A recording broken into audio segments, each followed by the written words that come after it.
right, hi, Chris Petri here. Welcome, thanks, it's great to have you here. We're having a fun time in the studio here.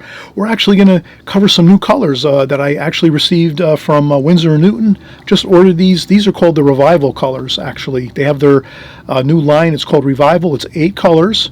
You'll see them right here. We'll cover in detail in this video the colors, what they can do. We're going to have some charts. The first chart I made was this here from this card they sent me in the mail when I ordered other paints that I normally buy on a regular basis, and then I tried them out. They look absolutely wonderful, and we also create some paint charts in this video like this to start with, and then of course we have this painting we finish up with, and we have a few other little bits of compositions that we do along the way to kind of just practice up and see how these colors work, how they mix, different things like that. So you're going to have a great time just enjoying this. And if you want to just join along with your regular colors that you use, a lot of these are similar, obviously. You could almost kind of see that most of these are very similar to my normal palette that I use all the time on my channel, but they are different. So that's why we wanted to create this video, just to kind of share with you some of the differences that these do have, these colors, and how they have them in this particular series, the Revival series. Okay, so we'll get started in just a second. We'll get painting and having a great time. Okay, be right back.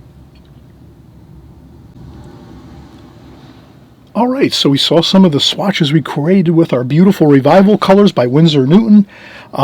We did a couple compositions, we did swatches, we mixed some colors. So I just, basically we looked at those first quickly, and now we'll just get into the starting out for our first portion of our video here. We're going to do the swatches first. So I just have a simple ruler here, and I think the best way to go is to kind of just try to maybe take the my ruler like this and just get a quick line here on each one. So I just hold my pencil straight down like this, straight up like this, and just go with each division of the palette like this. And what that'll do is it'll just give me the location of each of these like this. And then I'll just take this and lightly just put a very light pencil line, just so I can kind of keep these kind of organized nicely, and very light lines like this, and then we'll create our swatches freehand. But this way we kind of keep ourselves in a neat, organized fashion with our lines. So I'm just using a ruler here across and just light pencil lines. You don't have to draw it too dark. I usually try to draw a little darker when I'm making my videos so you can see the lines. Actually, they're kind of hard to see. Probably you might faintly see them. But when we draw our swatches, though, I'll make those darker for you. So I'll draw my swatches freehand, and I think I'll be able to keep them somewhat, straight like this, plumb straight or vertically straight. Not a big deal. So this first one up here, so I'll just do this. I'll just rest each one on the line. So each of those lines I put across, those parallel lines, I'll just rest my swatch as if it's sitting on that line, like it's like a base for these swatches. And I'll just draw those swatches in like this. And basically the idea of the swatches is just to kind of get a feel for the colors, what they can do, how you can use them, what do they look like when you're using them straight paint right out of the tube, not much water in them in the mix to get them onto the paper. Then what's it going to look like if you add a little more water and thin it down a little bit to make it a lighter tonal value. So basically this could be really, in essence, just like a tonal value chart of each of the colors, and maybe we'll make 4 or 5 steps in that tonal value range so that you can kind of see. And I'll just do all these at the same time. We'll just get each of these swatches created, and you can start anywhere and work around. Good practice just to start in different areas. Start up here, then start over here. maybe down here, start there, make your squares. Good practice for drawing skills. And maybe we'll go with 4 or 5 of these. Maybe we'll do 4. Okay, and then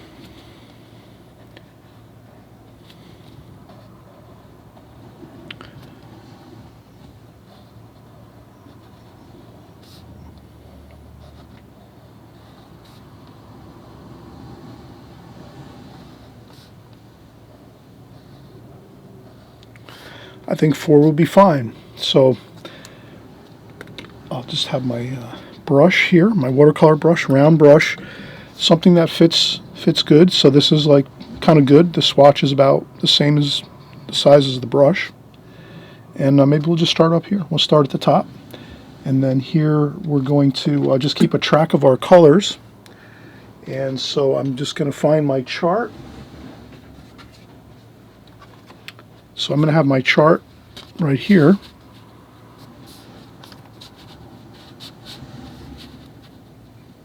Maybe I'll put a little bit of tape on that so it doesn't move around too much.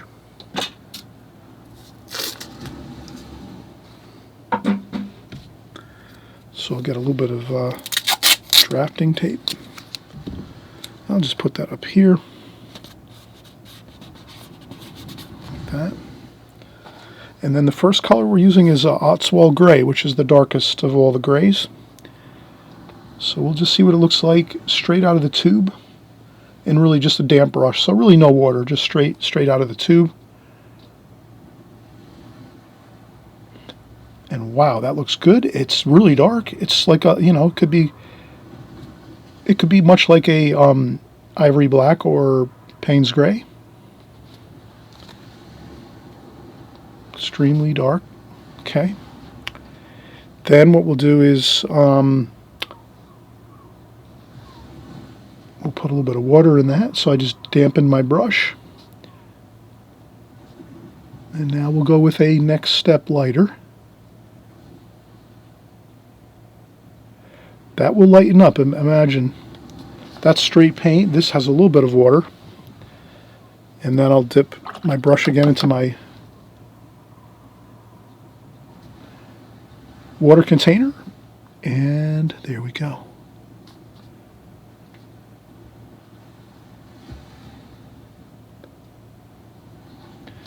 And we could obviously do more swatches. As a matter of fact, I think we will, so I'm going to flip this up for now. And I'll make at least another few. Let's see how far we get now. Let's come over here and do one more here. Okay, now add a little more water out of the water bucket.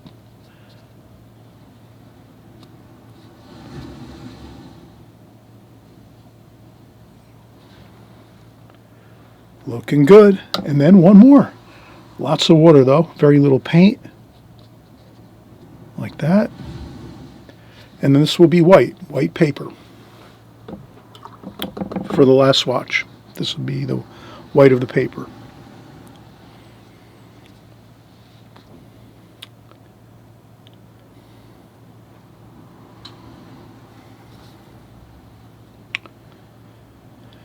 Okay, now we're going to go to our next color, and that's going to be the ultramarine ash, I think. Yep, the ultramarine ash is next.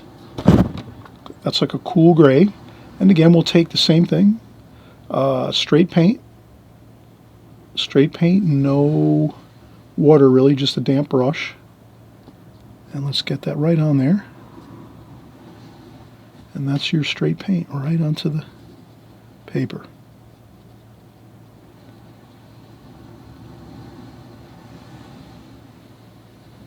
Okay. And rinse off the brush a little bit, add a little bit of water to this here. So just a little bit of water, some dampness.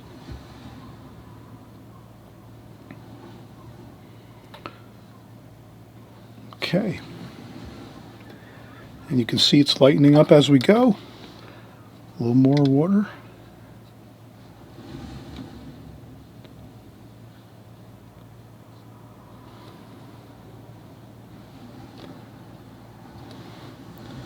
Rinse off the brush again. And it's best to try to not to let anything mix and mingle. We're going to try to keep our colors separated, so you can always, probably the best bet is to actually, once you're done with one color, you take your palette and you just kind of clean up your palette and then work the next color so that you don't get mixing and mingling of colors. We're trying to get this pretty much pristine, where we're just using the colors that we're working with individually along our swatches here. And there we go. We got another lighter yet swatch, and this will be the last one for the ultramarine ash. And this is going to be more water. I rinse off my brush, leave a lot of water in the brush basically so that I just get a very light wash like that. Almost no paint. Lots of water, and this one is the white of paper, so we just leave that one white of paper. And maybe we'll just do this. We'll go the rest of the way with our swatches here.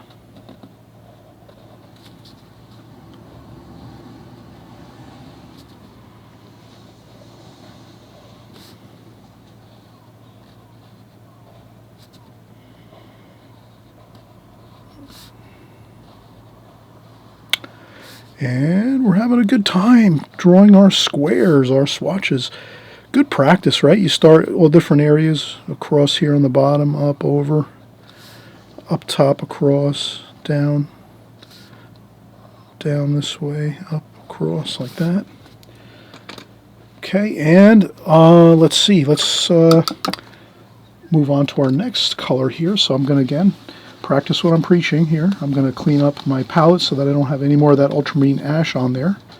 And then the next color I think we have is mineral gray. That's a warm gray. Wow, that's nice. That's a really beautiful. You can see all of these colors in like the sky washes and water, buildings, things like that. Of course, the greens and the golds. That is always beautiful for flowers, grass, mountains, trees. We're gonna create some of these colors into some really beautiful compositions at the end of the video. We'll do a couple compositions, and then let's start out here again. Damp brush, just basically straight paint. Let's get just straight paint on our brush and put that straight paint right on there. I pick up a glob of it just like that, and that's 100% paint right out of the tube, no water. Maybe just the dampness of the brush so that it's got a little bit of a flowing property to it. And then we rinse off the brush. I usually always have a tissue or a paper towel in hand too. I like to dry off my brush sometimes, especially if you're making these darker swatches. You'd rinse off your brush, take off a little bit of water maybe, and then, you know, work out some of your. So we'll take this here like that. And there we have some.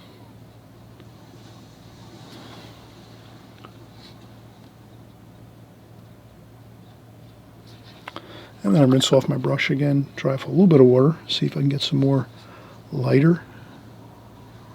So we're just lightening it up as we go, which would mean more water and less paint as we go to lighten up all these swatches as we go across. Again, I rinse off the brush, dry off the water a little bit, and then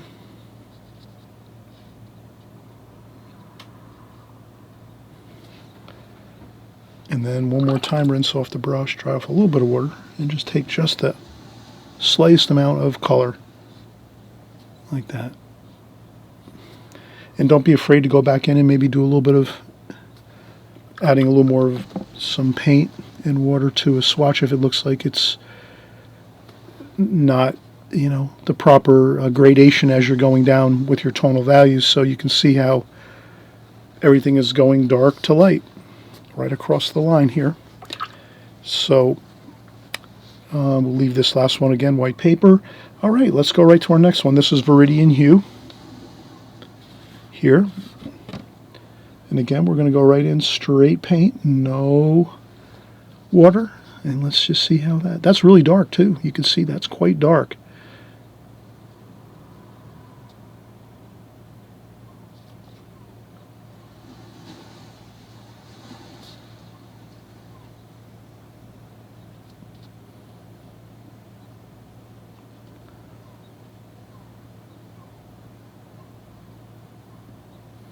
Okay.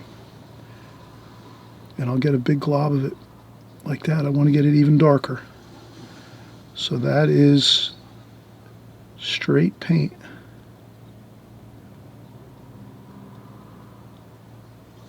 No water. And that's almost as dark. If you squint your eyes, it's almost as dark as the, that would be the Oswald Gray. It's almost as dark as the Oswald Gray. If you squint your eyes and look at the screen right now, and if you squint your eyes, you can actually see it. It's as dark as the Oswald, just maybe a touch lighter than the Oswald's Gray. So you can get a really super dark tonal value with that green. And then we're just going to do the same thing. We're going to lift up a little bit of our previous wash there. And we'll just go in and... Okay.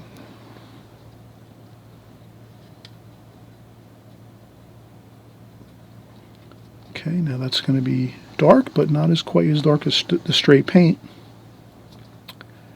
And you can see it's changes right away, and it looks much more green. You can see the hue of the color quite a bit. And we'll rinse off the brush again and pick up some more. We're going to go lighter yet.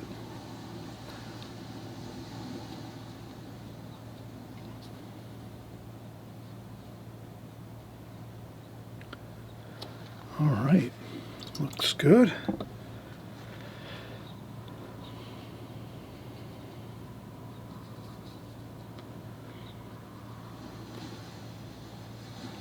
Lighter yet.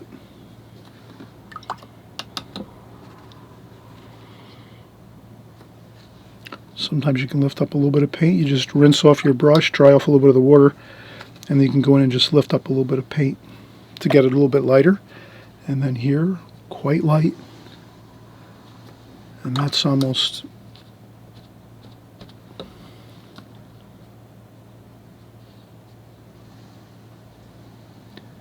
And I can also use these as sort of a gauge of how light it should be. So as you're looking up and down these,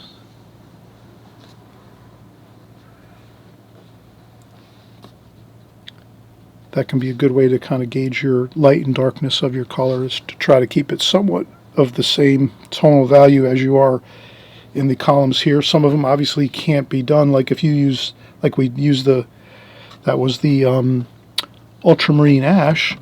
The ultramarine ash straight out of the tube, no water, cannot be as dark as any of these like this here, the Oswald Gray or the green, or this purple we're going to use eventually. We're going to be working down to the Tyrian purple. The Tyrian purple, that's very dark too. If you squint your eyes and look at that, you'll see that's similar to the green and the gray at the top, as far as light and darkness of it. All right, now let's come over here. We'll get this straight paint. And this is our Cinnabar Green. Straight paint.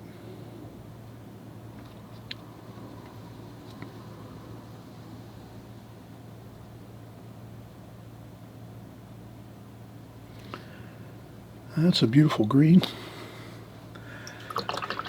Okay, then we're going to go a little bit lighter. More water, less paint. And now you can see it. It's starting to get a little lighter. Rinse off the brush, dry off a little bit of the water.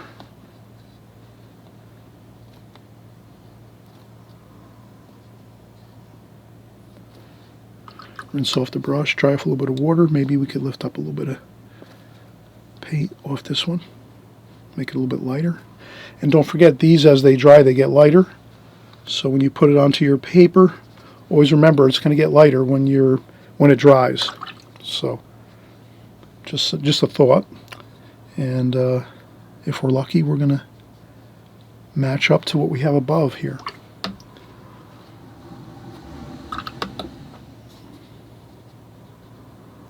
So I just know automatically these are all going to lighten up as I go. And there we we go. That's the...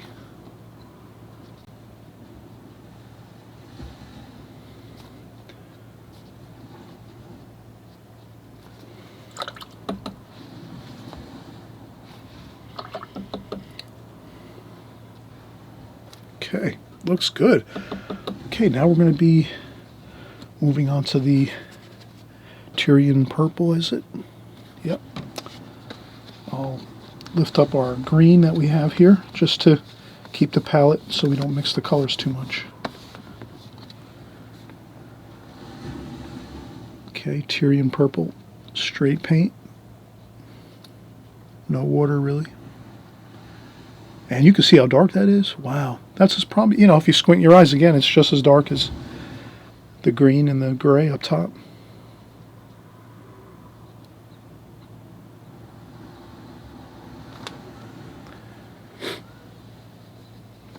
Then I'll just take some of that purple and then mix it out here and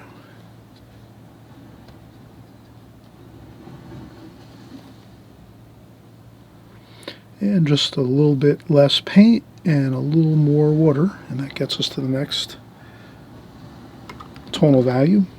And then we'll, one more time over here. A little bit lighter yet, rinse off the brush, dry a little bit of water off on the tissue maybe.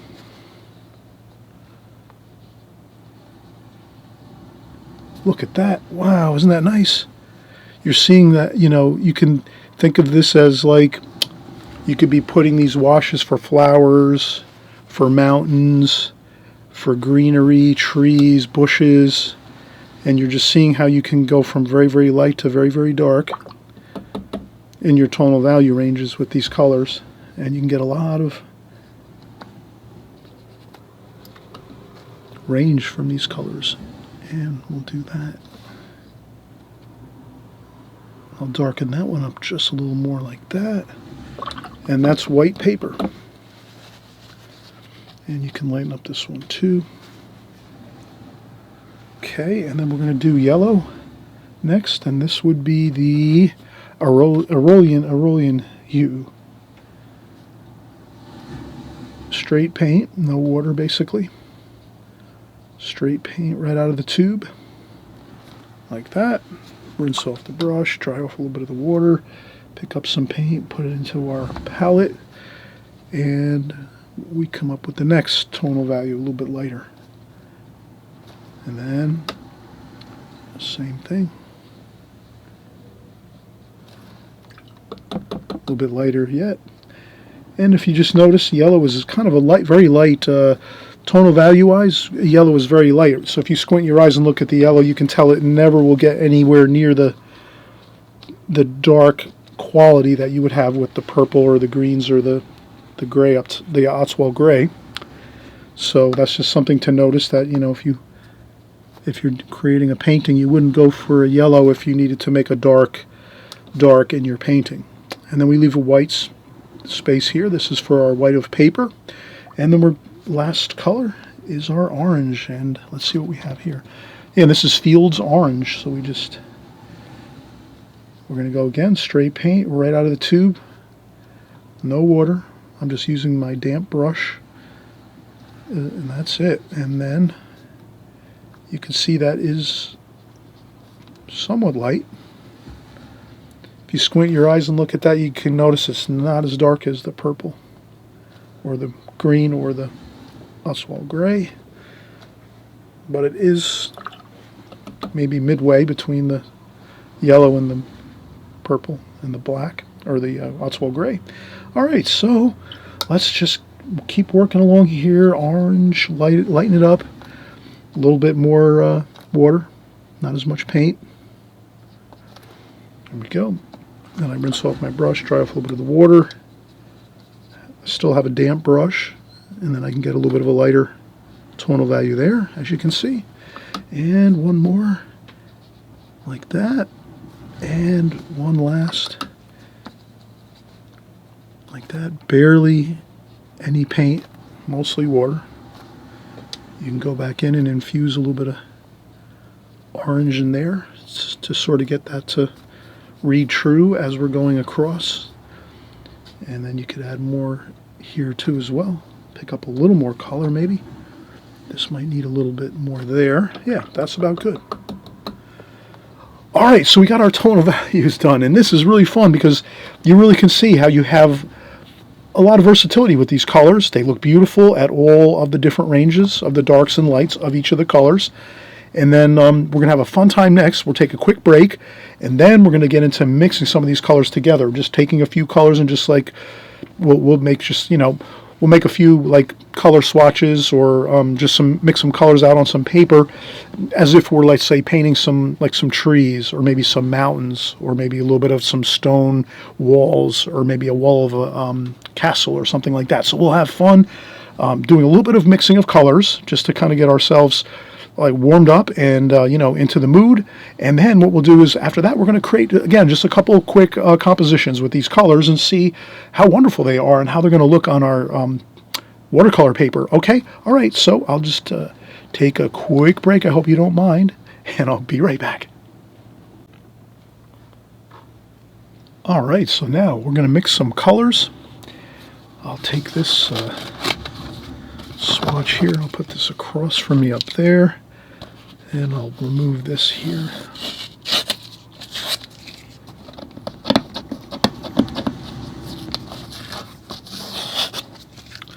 Okay, so we're going to have these swatches. I'll tell you what, this is what I would do. I'm actually going to do this, on my own time. I won't sit here and bore everybody with this. But what I would like to do is I'll probably come over here like this, and then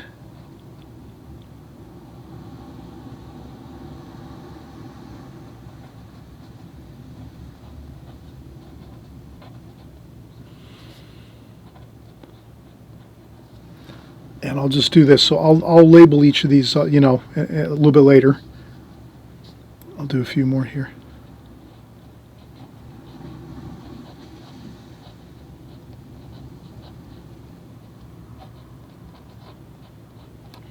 Like that. This way I'll have a chart and I can leave this in my studio. I hope you'll do the same.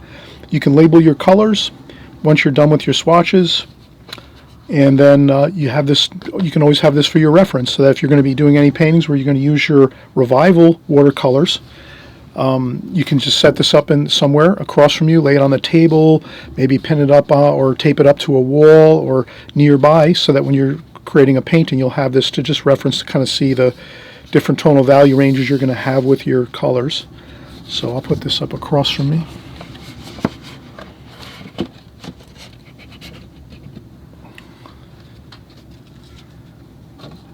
And then I'll put another bit of paper here.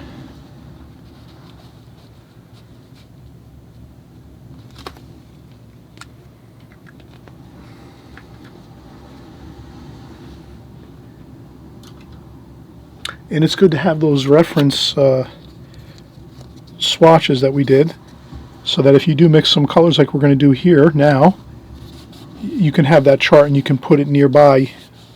So this way you wouldn't necessarily have to, when we're doing these color mixes here on this paper, you wouldn't necessarily have to write down the colors you're using, because you can just reference a chart that you've already created. So that would be that other chart we just created. You can use that as your reference chart. Or you could even have something like this, which is a little bit more compact like this, so you can just always have this next to you or working nearby when you're doing your other color mixes, so that you kind of can see what you've used and so forth. Okay, so now I'm just going to have some ideas of, I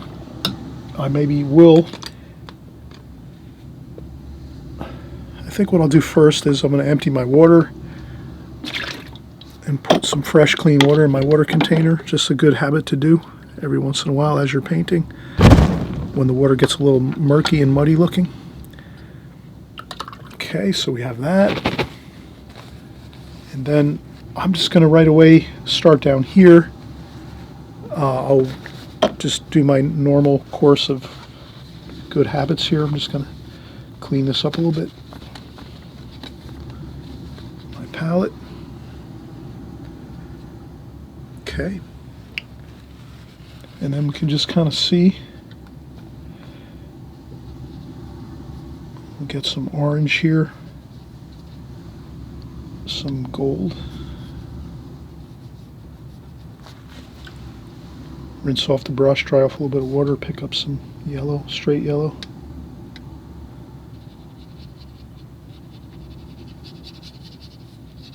Okay, so there you can kind of see some beautiful sunset colors, right? Some beautiful sky, maybe some sunset sky colors.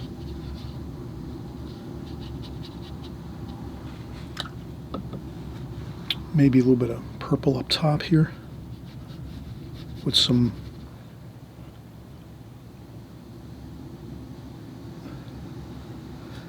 of that blue, the ultramarine ash.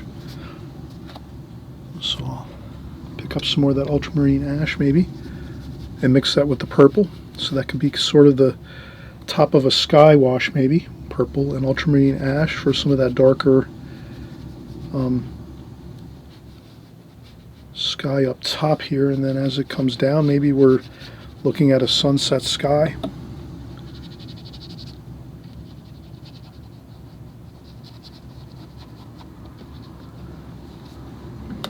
And then you can always just do a little bit of a pencil, almost like a swatch, just so you have an idea that that might be a painting, and you're getting some, maybe even a little bit of the Oswald up top for the darkest dark, some purple next. So we're just going to try to maybe make a sunset sky. That.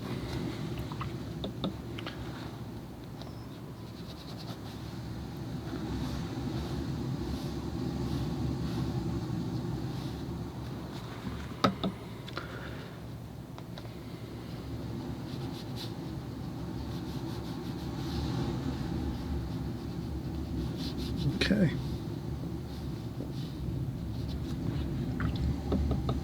Okay, so we can see that that does make a good looking sunset with just those few colors. And then let's see what else we can do here. Maybe we'll make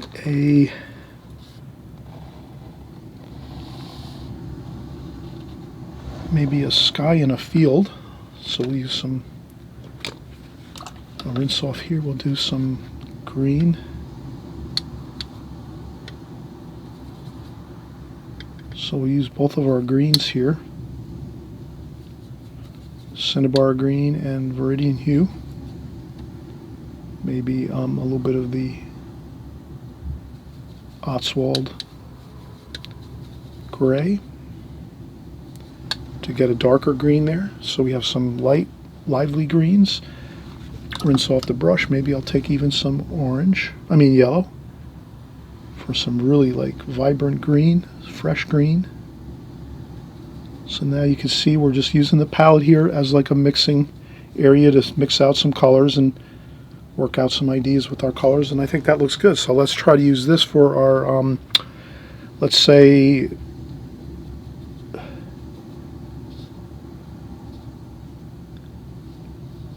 maybe we're going to have some fields here.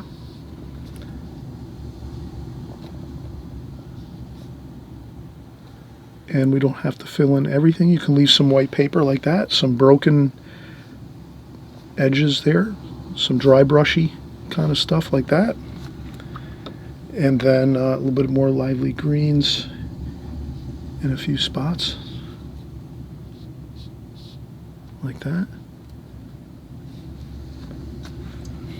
And then maybe some straight green like this. And some of that. Okay, so maybe we have a little bit of a tree or some bushes over here.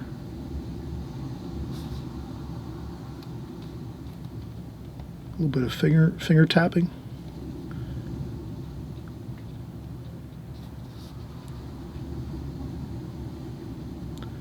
Maybe a couple bushes over here.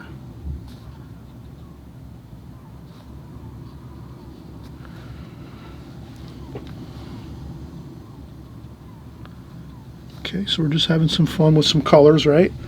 And it's going to be a really nice, beautiful, like stormy clouds. So we'll use some of our mineral gray up here. Mineral gray for some stormy washes up top, and we'll add some of that green in there. We'll put a little bit of that green in that mineral gray, just so we have some harmonizing colors, as we would call it, like that. But then we would go more toward the gray. Maybe we get a little bit of the green in there for a second or two, and then we come down here and just get the straight gray, like that. And then maybe some of the Otswald gray too, for some storm clouds. And we let the storm clouds, maybe there's some rain showers. Put some extra water on there and kind of let it flow down. Maybe that's some rain showers there.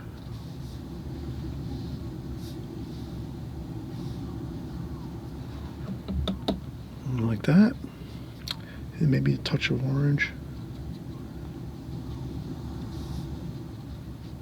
So if you're going to use orange here along the horizon line, like this, I would put some here and there, a little bit everywhere. So I'll put some down here, up in the sky a little bit. I'm going to try to get it a little bit darker up there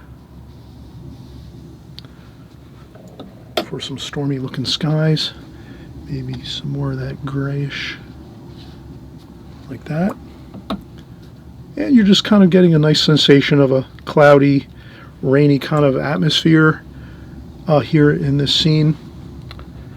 Kind of like a beautiful landscape type of scene. And we'll use this to do our painting. When we create our next painting, our next composition, after we're complete with a few of these, we'll use these ideas we're creating now, and we'll just, move those forward into the painting. So we have a couple good things going on here. What else? Why not? Maybe let's try a little bit of, let's try some flower shapes. We're doing landscapes. That ties in nicely. Some flower shapes maybe. Maybe I'll do a little bit of, maybe we'll do this. We'll take this here.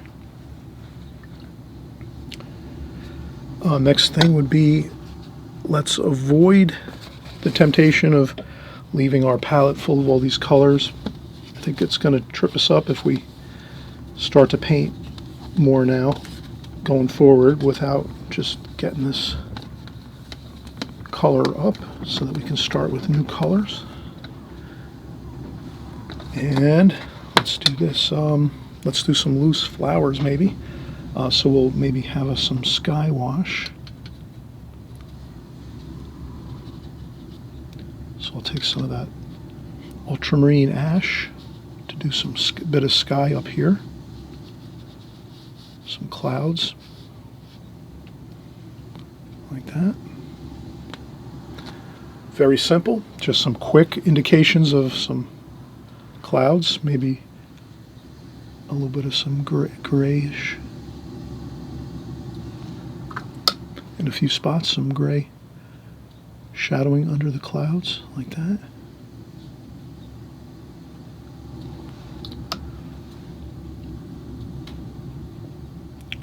Okay, again, we're using our colors here to the maximum advantage.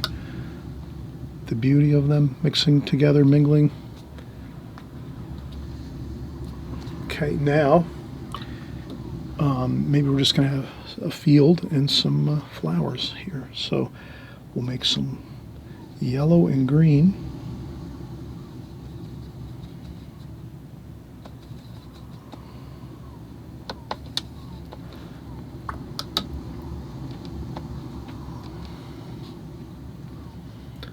And we'll have some beautiful green fields here, lively green, springtime colors. I'll just put some of those in like so.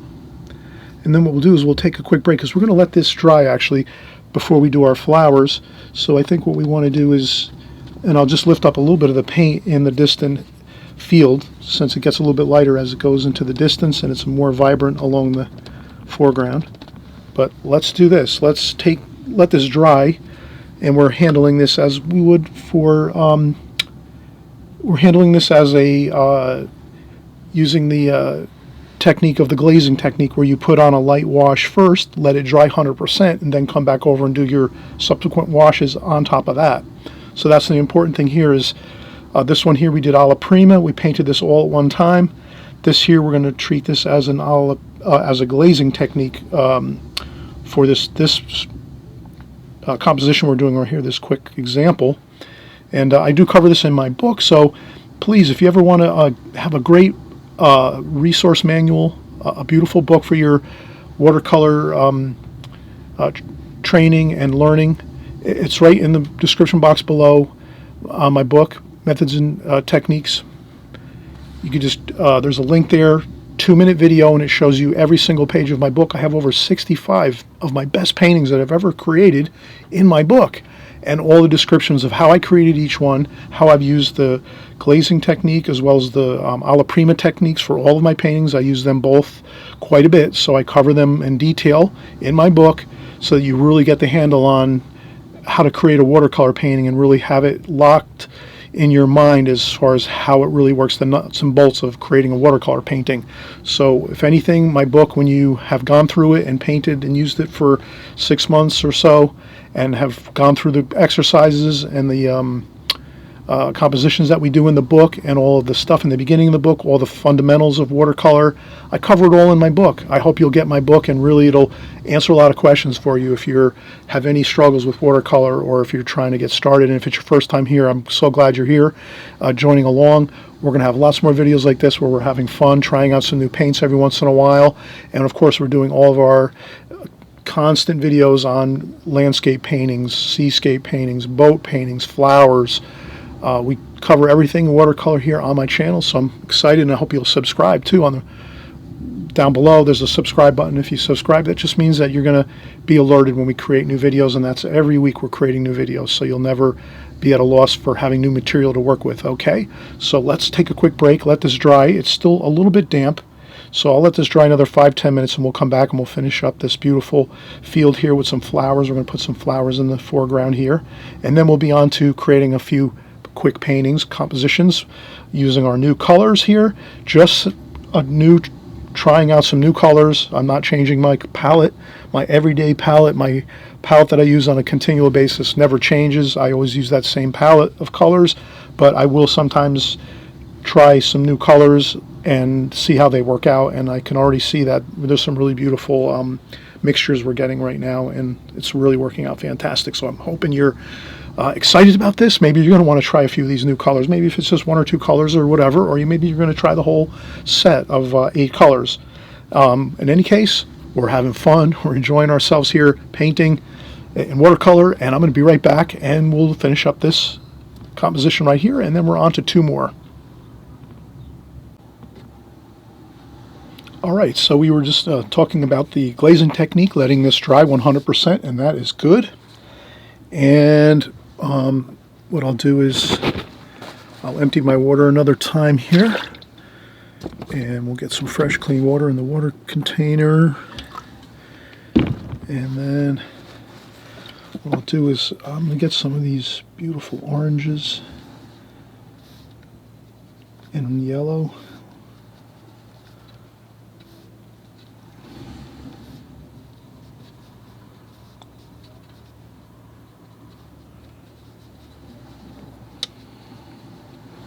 Okay.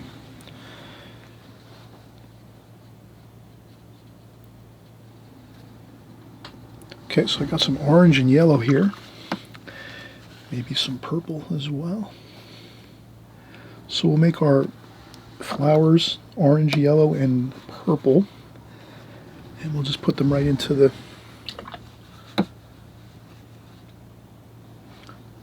foreground here.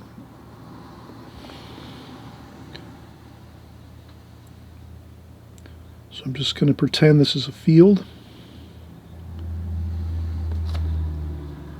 and there's flowers here.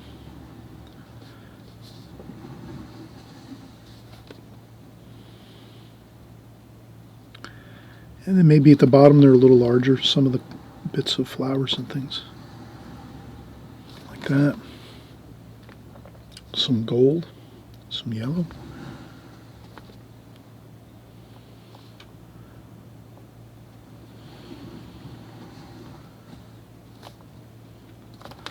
Okay. And as long as we get some really nice, I think if we get some really good smaller, the smaller flowers would be in the distance here. So you can see I'm making them smaller now as I go out like this. So this is like a field, tons of beautiful fresh flowers in the field, and the really tiny blossoms of petals and flowers are in the distance here. So I make them very, very tiny over here in the distance, and then they're a little bit larger here. And then we'll go with just a few purple ones here and there. Maybe we'll have some clusters of some purple ones here, just a few here and there. And we'll do the same thing too with our beautiful purple color here. We're going to leave them larger here at the foreground, like that. And then as they go into the distance here, they're just a little bit smaller. And that should really kind of give us the beauty of it. And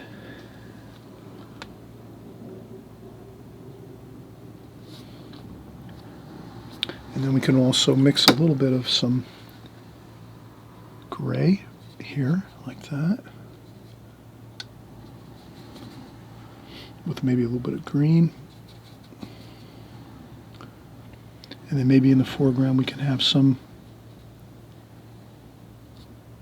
stems of some of the flowers here. We would see those in the foreground here, but then once it goes into the further distance, we wouldn't see the real fine stems and things of the flowers, but you see them up close like that. And that's it. We have it. Some beautiful, you could even go in and get some straight orange paint. Straight here, right out of the tube, no water whatsoever. And you can make a few of the flowers that are very closest to us with some of that straight paint mixed in with the other little bit of lighter washes you have in there. So that can give you even more more variation to your flowers here. And the same thing with the yellow.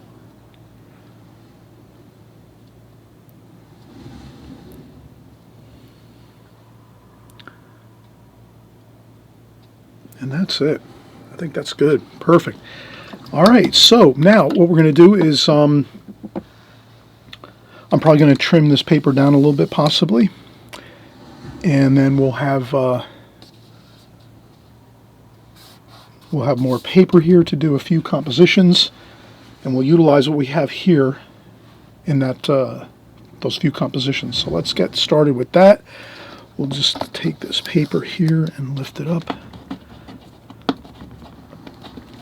I'll leave my tape right there in place. And I might just get a new sheet of paper.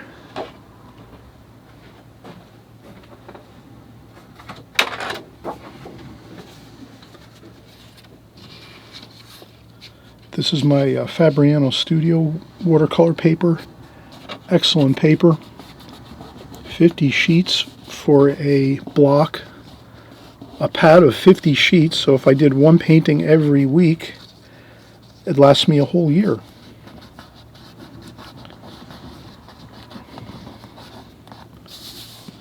Okay. And now I'll set this up in front of me, and I'll use this as a guide, and you have this too as well. So you could always do a screen capture on your phone or your home computer. You just have to look up how to do a screenshot, how to do a screen capture. You can use two devices. You can have your phone and you hit pause for this. So if you have this on camera, you can hit pause for your phone or your computer. And then you have another electronic device that you're working with, maybe your iPad or maybe another electronic device. So if you have two devices, then you can actually have one paused on some of the things you're going to want to pause on, like this, and then we'll continue working on the video here. So that could be also a good thing to utilize. So I think the first thing we'll do is we'll create the first one here, the first composition. And I think I'm just gonna, we'll do two, one up top here like this.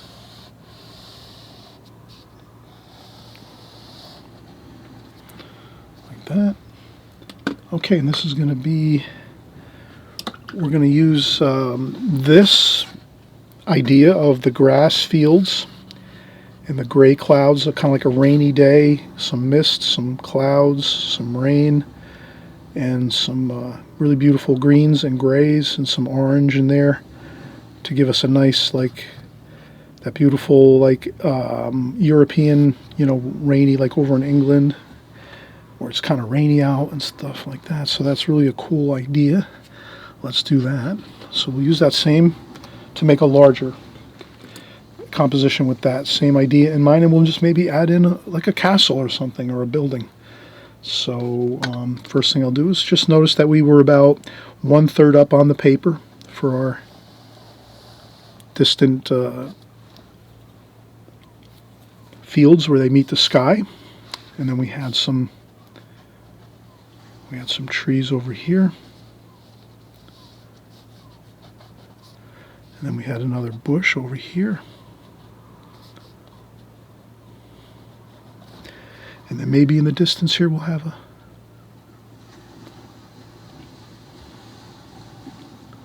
like a maybe a castle over here in the distance.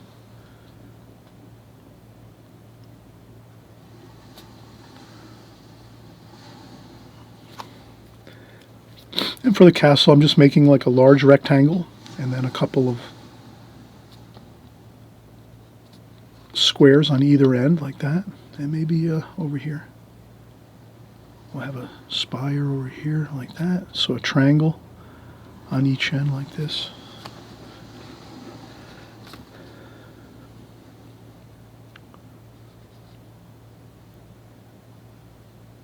Okay, so we'll just do a cool castle, and we'll see how this will transpire as we go here. So I think the first thing we're going to do is we'll start off again with the greens. We can leave our greens here because this is basically, we're going to use the same, the Viridian, and then we also have the Cinnabar green, like that. Then we're going to get some of that Otswald gray. Maybe a little touch of purple in there.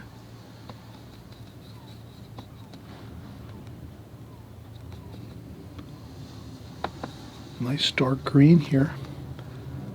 Okay, so that's the dark green. Let's get a little bit, I'll rinse off my brush, maybe a little bit of the lighter green for the fields. Maybe a little bit of the blue in there too. The ultramarine ash. And then some of the other mineral gray. So we're going to try to gray these down a little bit. I'll put some water in the palette. Get some of the grays going there. Okay. And then maybe here, it's a little more vibrant green here. Okay.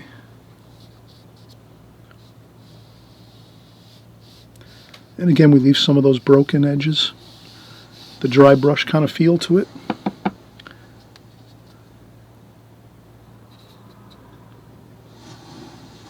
Maybe it's a little bit more, add a little bit of the yellow. It's a little bit more lively green here in the foreground, but still cloudy day, so nothing too bright.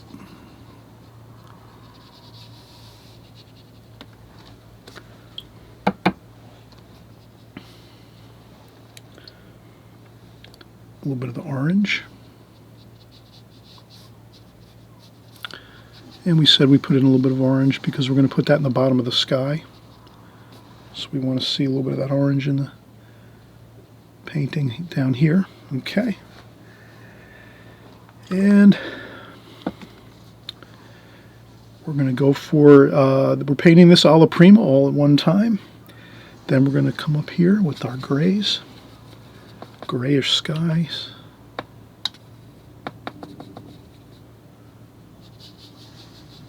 Have fun with your skies, just get some, a little bit of green in there too. Darker up top with some dark clouds like that. Then you just rinse off your brush and use a damp brush with some water in there and just go across with it and kind of just, if you can see, I just take the damp brush and wet the paper and kind of touch it up to the areas where we put that darker mix there. And then you can put a couple other little spots of dark clouds.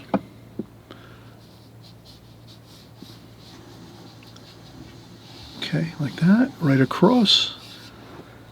Perfect. And then a little bit of orange down here. Mix in the orange, just a little bit of orange mixed in with that damp, wet wash that we have working on down from the top. And if you put that little bit of orange in there, that's going to be like a really nice warmth of the distant sky where it meets the ground. There's always a little bit of a warmer feel to the sky at the bottom where it meets the earth's surface, and then we go across like this, and I think that's good. You could take this and do a little touching up if you want, if you don't want to have it looking too broken up or anything like that. If you want it looking more smoother, you can do that. I'd leave some of the white bits of clouds maybe here and there like this. But that's good. I think that's really looks fantastic. You can gray up your greens a little bit here. So if your greens look a little bit too vibrant, you can add some gray to them.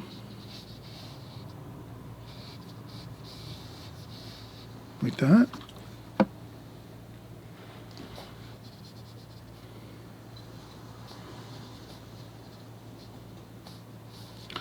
little bit of orange in there too.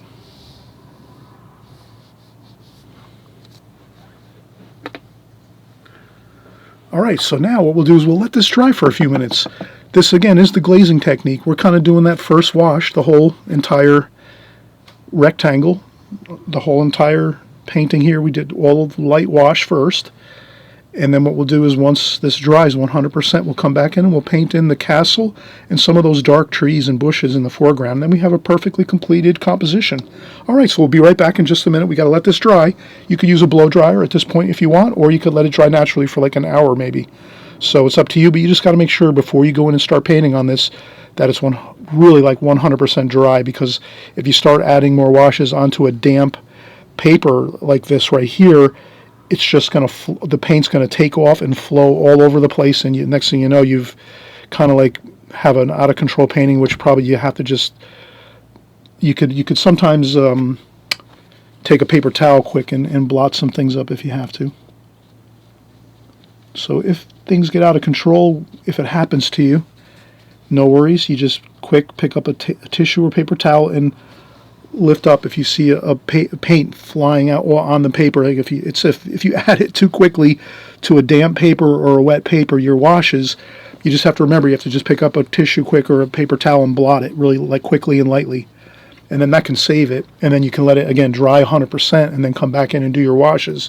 So don't ever get nervous. If you can always leave a paper towel or tissue balled up somewhere next to your working surface, and then if you do see any washes that are blossoming or blooming or cauliflowering as they call it, you just pick up, quickly grab your tissue and just tap it and blot it and lift it up, and then just let it go and let it dry, and then you can continue painting after your painting is dry. And going on to the next step, which would be the second glazing, which is our darker washes over the top of this. Okay, so we're going to do that next. We're going to wait for this to dry, and then we'll come right back and get started again. All right, so we're going to finish up here with our castle in a beautiful field. We actually, and some beautiful stormy clouds, a rainy day. I will shift over to a little bit of a smaller brush here. This is a number 5 Da Vinci travel brush. It's a synthetic brush hairs, so this is a like somewhat of an inexpensive brush. They're fantastic. You can take them apart, put them in a backpack, your pocket, purse. You could put it into any kind of like your supply bag if you go out and do a little bit of plein air painting outdoors anywhere or traveling. It's got a hole in the top to let the brush air dry. So these are great brushes. I like these a lot. I use them often when I go out and do some plein air painting. But I'll use this here because it's a little bit fits the more details of the painting right now. We were using a little bit of a larger brush here for the sky and the ground level, but this is a little bit smaller of a brush, so we'll use this next. And I'm just going to reuse the same colors we have here. I don't think we need to add any other colors now. We have all of our color mixes that we would ever need. And we also talked about in the beginning when we did our color swatches, you can kind of see how this will come into play now.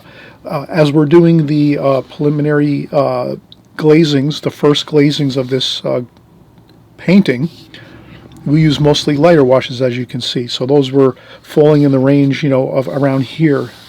So kind of in the middle, not too light, not too dark. Now, as we're getting more of the details, maybe the foreground, we're going to have some darker tonal values that are going to be in this range here. And then, some of these middle distant colors are going to be toward the middle or maybe a little more toward the darker. So these kind of help you to work on thinking about your colors as going from very dark to very light. Obviously, when we did this in the beginning, just to kind of view this just quickly, and that's all. And so now we're going to take a little bit of that grayish color here, and I think we'll get our castle going here. So that castle is going to be a little bit darker, and I think that's fine. And if you can just imagine, our castle's really, if you want to think of it as shapes, it's like a rectangle here, like a tissue box. And then here we have like another, maybe one of those cube tissue boxes up here, like so, on the top. And then a couple of upside down ice cream cones for the conical roofs here on the castle. So you can see things as, I think it's better to see things as, things you recognize, but it keeps you from stressing over, oh my God, I'm painting a castle now. And then all of a sudden, you might not be familiar with castles all that much. You might see them in movies or books or things or photography or paintings and things. But if you start to think, oh, I have to paint a castle now, that might get you stressed. And then you might think, oh, I never painted, or I'm not too familiar with that subject matter. But if you just break it down into a shape and just say, oh, what is it? Well, what's the shape of this thing if I'm looking at it? Well, it's basically, again, just a rectangle here, and then another, like a square up here, and then, again, 2 upside down ice cream cones here, and that's it. And then you can put a little bit of detail in there, a couple little dots for the stone caps on the tops of the battlemen's walls on top of the castle, so you can put a few of those in there. And you might put some more darker darks. Maybe here, let this dry. I would say let it dry, and you can put a little more detail to it. I don't think we need much more detail, actually. We wouldn't want to do too much detail on this. For the simple reason that it's in the distance, so you don't want to have too much. So you could do a little bit of some trees or some bushes and things in the distance. But I wouldn't do a lot more than that, just a tiny bit of some.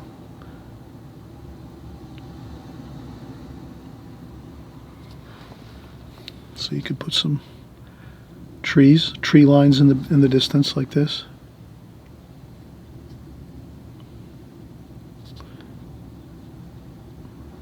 That would be light washes.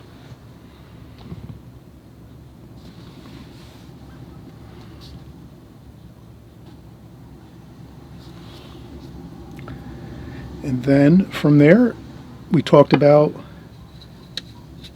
the darks of the foreground, so that's some more of that. We have some Oswald gray, which we talked about. That's right here, mixed in with some green. And this again is the dark. We're going to really use that when we did our color swatches here, remember? Now we're working on this here, the almost straight paint, no water, just straight paint, no water, almost at that point. And then we could take our brush and just get a little bit of paint like this and get our tree going here. And it's better to leave it, you know, a little bit, it's kind of nice to leave some areas where you can see through this to the sky to the other side of the tree. And then you can take your brush and kind of hold it and do some like circular motions like that. Sometimes that really doesn't a good justice to the trees and bushes and foliage and things like that. That circular pattern like that. So I think that's good. A couple of branches might be good. A couple of branches here.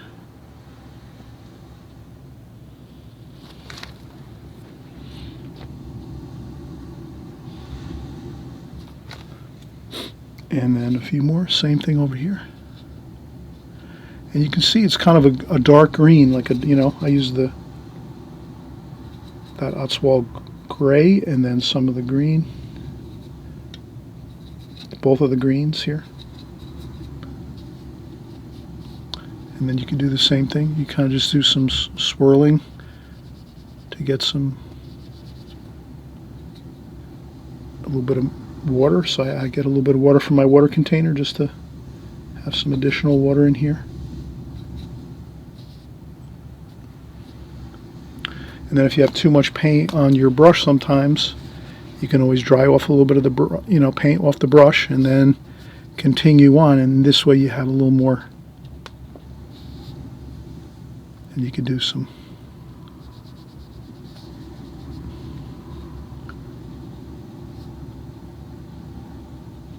can continue on and get some more interesting.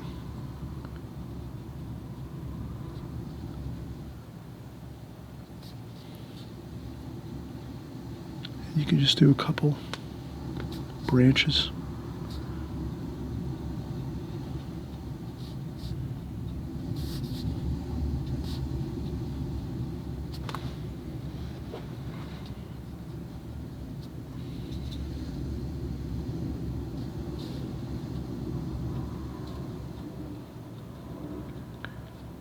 Maybe do a little bit of a larger tree over here like that. Add a little bit of water and you could do some splashing. I won't worry about the other parts of the paper over here. I'm just concerned about the painting, so I'll add some splashing there. You can always lift up a little bit of splashing. If you oversplash something, no big deal.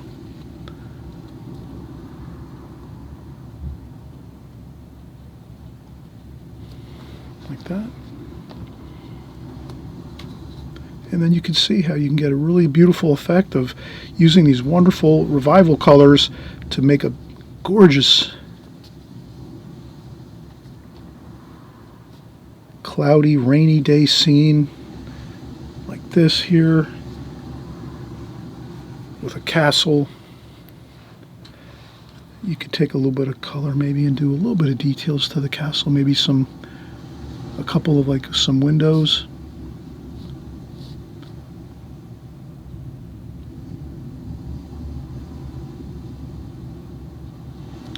You know, maybe just a few details. I wouldn't do too many.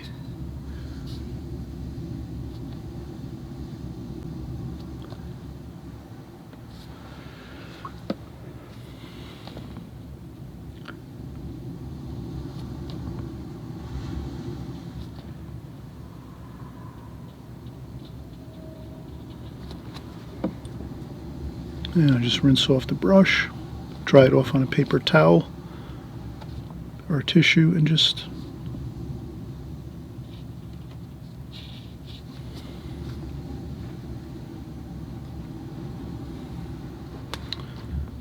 and that's about it. All right, so I think we're going to, leave it here. We had a lot of fun. We went over the color swatches for our Revival colors from Winsor Newton. Fantastic colors. I'm going to use these. I'm going to try to create some really beautiful paintings going forward using this bit of colors exclusively for certain. And so I'm hoping you will do the same. I hope you will give it a try. Or even if you just wanted to try a new few colors here and there. It's always a good thing to have some fun, trying some new colors, and enjoying our great paint companies that make our paints for us watercolor artists. They have a lot of great things to offer, so we want to take advantage of it and make sure we keep up on some new things that are coming out, so we can kind of see how they work out with our style of paintings. But I think this is something really fun that you can utilize, especially with these type of paintings, like those gorgeous landscapes, in Europe, things like that. Just looks perfect. So I'm going to leave it here. Thanks so much for watching again. Appreciate it. And we're going to see you on the next video very, very soon. Okay?